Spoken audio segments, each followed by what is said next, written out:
الحمدللہ والصلاة والسلام علی رسول اللہ۔ آسان انداز میں خالق کائنات کی معرفت۔ سوال کیا گیا ہے ہم بچوں کو اللہ تعالیٰ کی معرفت کیسے سمجھائیں؟ الجواب بعون اللہ سبحانہ وتعالی۔ بچے کو اس کی عمر، فہم اور شعور کے مطابق اللہ تعالیٰ کا تعارف کروایا جائے۔ مثلاً اسے بتایا جائے کہ اللہ تعالیٰ ایک ہے، اس کا کوئی شریک نہیں، وہی آسمان و زمین، انسانوں، جانوروں، درختوں، ندی نالوں اور ہر چیز کا خالق ہے۔ بعض مواقع کو سبق آموز مواقع کے طور پر استعمال کیا جا سکتا ہے۔ مثلاً اگر کوئی باغ، صحرا یا قدرتی مناظر والی جگہ پر بچے کے ساتھ سیر کو گیا ہو تو اسے ان چیزوں کی طرف متوجہ کرتے ہوئے پوچھا جا سکتا ہے، یہ پانی کس نے پیدا کیا؟ یہ درخت، پھول، جانور کس نے بنائے؟ اس انداز سے بچے کو اللہ کی قدرت اور عظمت کی طرف متوجہ کیا جا سکتا ہے۔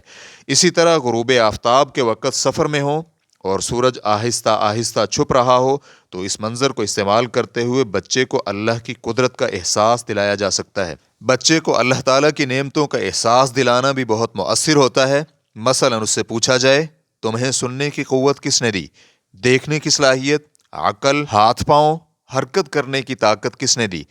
پھر اس پر زور دیا جائے کہ اللہ کی ان نعمتوں پر ہمیں اللہ سے محبت رکھنی چاہیے اور اس کا شکر ادا کرنا چاہیے۔ بچوں کو اللہ تعالیٰ سے محبت دلانا اور انہیں ان باتوں کی تعلیم دینا جنہیں اللہ پسند کرتا ہے ایک مثبت تربیتی طریقہ ہے جس کے اچھے اثرات جلد یا بدیر ظاہر ہوتے ہیں۔ ایک خوبصورت مثال یہ ہے، ایک ماں نے اپنے گھر کی دوسری منزل کے کمرے کی کھڑکی تازہ ہوا کے لیے کھولی تو اس کا بچہ دوڑ کر آیا اور فوراً کھڑکی بند کر دی۔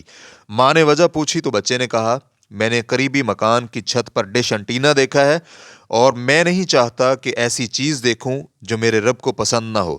بعض اوقات بچہ اللہ کے بارے میں سوال کرتا ہے، کیا اللہ تعالیٰ کھاتا ہے؟ کیا اللہ تعالیٰ سوتا ہے؟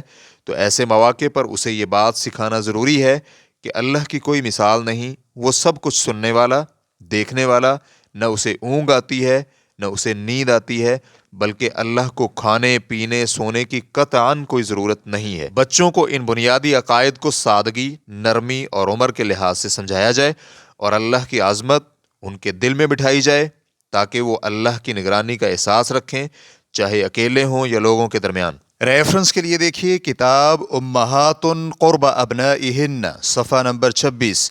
واللہ تعالی اعلم۔ اسلام QA ریکارڈنگز، مؤسسۃ الشیخ محمد صالح المنجد، المملکۃ العربیۃ السعودیہ، فتویٰ نمبر 22175۔ والسلام علیکم ورحمۃ اللہ وبرکاتہ۔